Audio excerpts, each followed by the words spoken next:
안녕하십니까, 독학자입니다. 오늘 소개해드릴 책은 연금술사로 우리나라에서는 굉장한 인기와 명성을 얻은 파울로 코엘료라는 작가의 연금술사는 아니고요, 베로니카 죽기로 결심하다 라는 책을 소개해드리고자 합니다. 우선 연금술사는 너무나 유명해서 거의 2000년대 초반에 저희 나라에서 완전히 베스트셀러였고 열풍을 일으켰죠. 그 작품은 읽어보신 분이 많을 것 같고요. 그의 또 다른 좋은 작품인 베로니카 죽기로 결심하다를 살펴보겠는데요.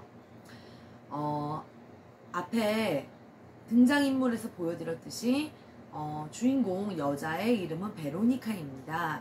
그래서 이 베로니카는 그리 완벽하진 않을지라도 평탄한 인생을 살 수 있는 요건을 두루 갖춘 그런 20대 초반의 여자예요. 그래서 적당히 예쁜 외모, 안정된 일자리, 정상적인 부모, 그리고 이제 그런 것들을 갖추고 있는데, 이 여자는 인생이 너무 공허하고 만성적인 무기력감에 빠져있는 여자죠. 그래서 이제 자살을 시도해요. 수면제를 먹고. 수면제를 입에다 털어넣고 의식을 잃었다가 깨어보니까 눈을 뜬 곳은 빌레트 정신병원이었습니다.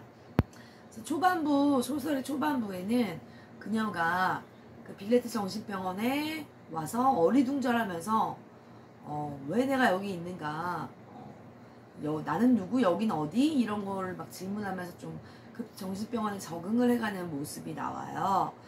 근데 제드카라는 여자를 알게 되는데, 앞서 등장인물 소개에서도 보여드렸듯이 제드카는 전기충격 치료 요법을 받은 후에 전기가 감전돼서 의식이 나간 순간 유체이탈을 하는 그런 비결을 깨달은 그런 여자라, 그 여자가 굉장히 이제 이 베로니카에게 사실 미쳤다는 건 사람들이 말하는 그런 게 아니라 예를 들어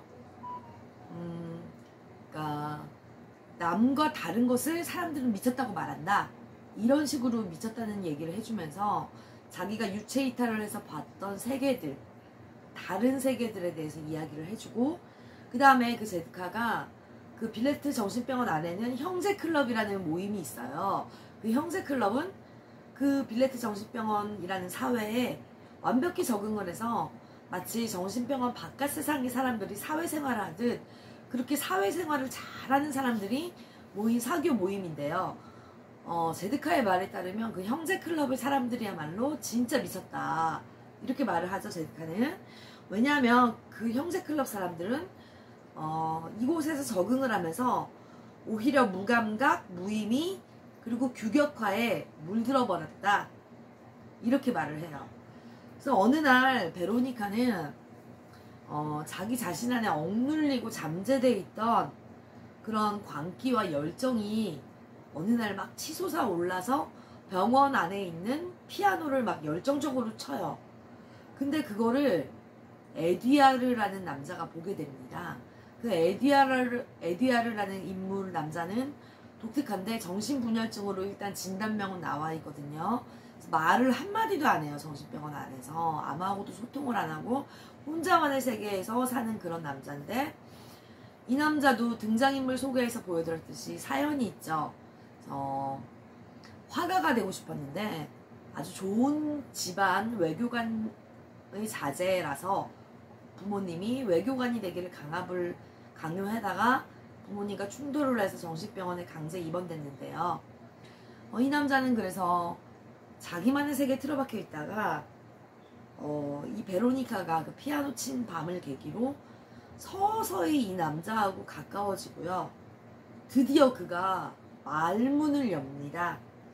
그러니까 그는 그동안 정신병자 행세를 했던 거예요. 진짜 정신병이 온 게 아니고. 그래서 그곳에 있는 베로니카와 에듀아르와 제드카는 모두 다른 무언가를 꿈꾸는 열정적인 인물들인데, 그게 사회에서 통용되는 정상의 범주에 속하지 않기 때문에 병으로 규정이 된 그런 인물들이에요.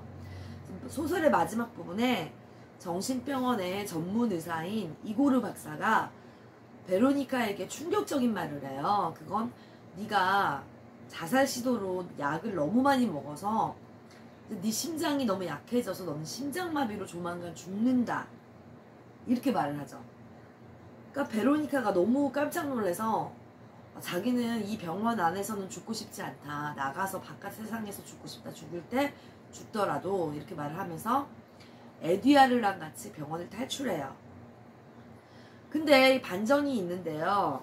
반전은 사실 이 이고르 박사가 평범하고 되게 틀에 박힌 의사가 아니라서 새로운 치료 요법을 개발하는 가운데에서 실험 대상으로 베로니카를 선정해서 베로니카한테 생명에는 지장이 없고 심장이 멈추지 않을 정도로 그렇게 심장이 막 뛰는 이상한 증상을 느끼는 그런 약물을 처방을 놓은 거예요. 그러니까 이거는 소설 속 가상의 그런 세팅인데요. 그래서 베로니카는 맨날 심장이 가끔씩 막 뛰니까 죽을 것 같은 공포에 시달리는 거예요.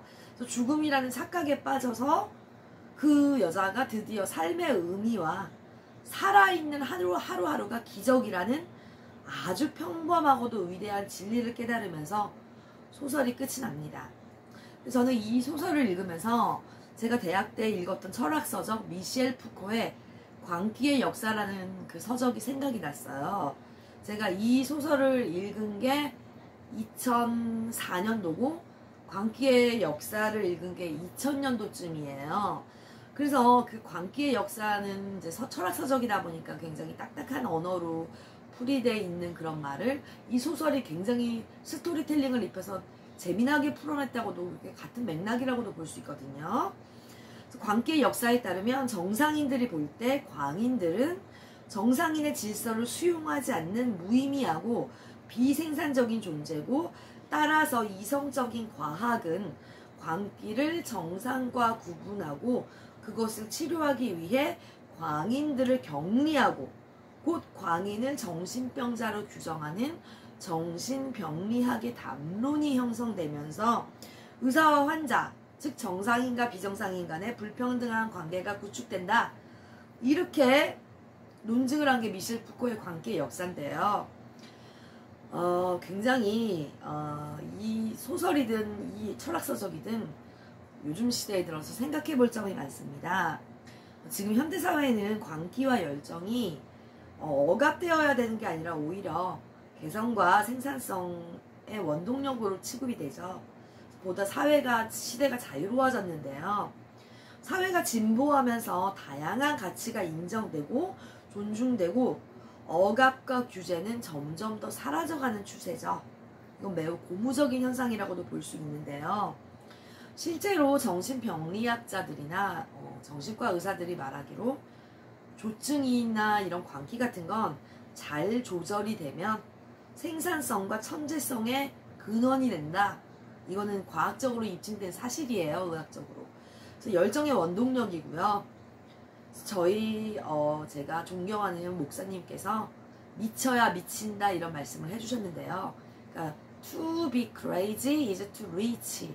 그러니까 미쳐야 어떤 경지에 도달한다, 미치게 된다, 미쳐야 미친다 이런 말이죠. 이 책은 자기 삶이 너무 따분하고 뭔가 열정을 바쳐서 미쳐본 적이 없는 그런 사람들이 한 번쯤 읽어보면 뭔가 깨달음이 오지 않을까 싶은 책입니다. 여기까지 책 소개를 마치겠습니다. 감사합니다.